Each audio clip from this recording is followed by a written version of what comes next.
બોલે. This launcher long only.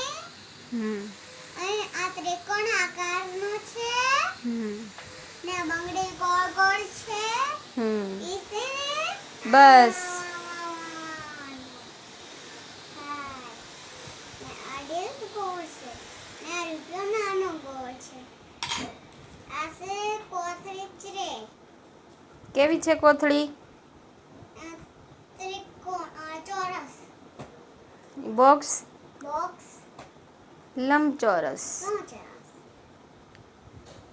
જય સ્વામિનારાયણ. મારું નામ રાવળ પંથ છે.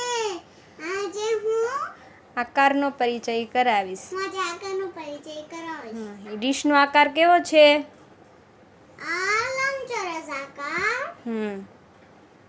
પછી અને આ ડીશ આકારની ગોળ આકારની. પછી અને આ સિક્કો નાનો એવો ગોળ. પછી આ વ્હાઈટ કલરની ડીશ કઈ આકારની? આ છે દૂધ ચોરસ. ને આ બંગડી ગોળ ગોળ છે. પછી આ થાય ને ફરે. હા, આ ડીશ કયા આકારની છે? ગોળ. પછી એ કયા આકારનું છે? ત્રિકોણ આકારનું. અને આ ચોરસ આકારનું.